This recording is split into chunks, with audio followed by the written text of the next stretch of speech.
We need to be logged in using either a Facebook or an Instagram account as shown in the earlier tutorial and then go to the developer's Facebook URL.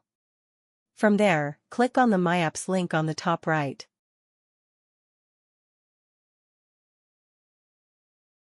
Here click on the app you created in the previous tutorial. Next, scroll down to the WhatsApp product and click on Settings.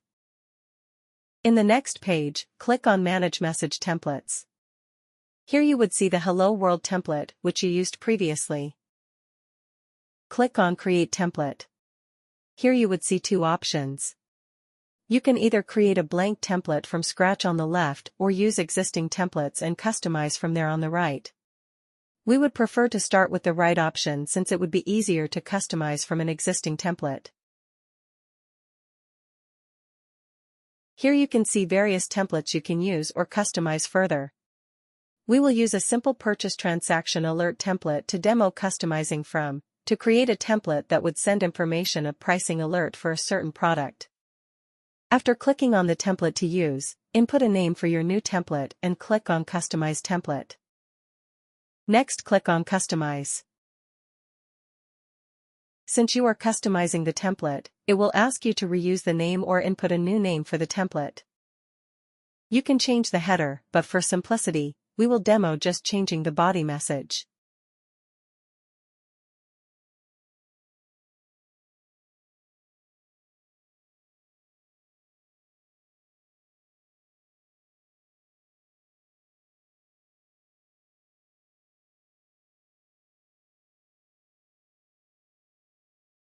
Next, input a sample value for your variable to preview the message on the right.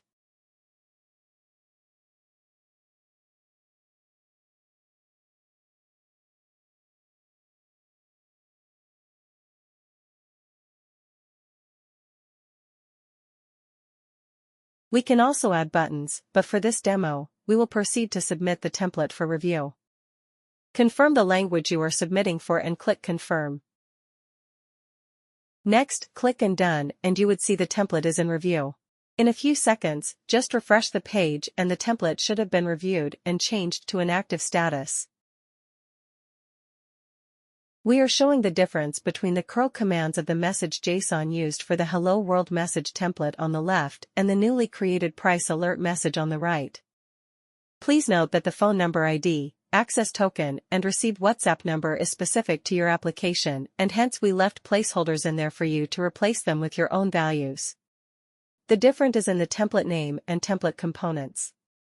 The template name is present in both, but the template component is only needed in the new template because we need input a variable.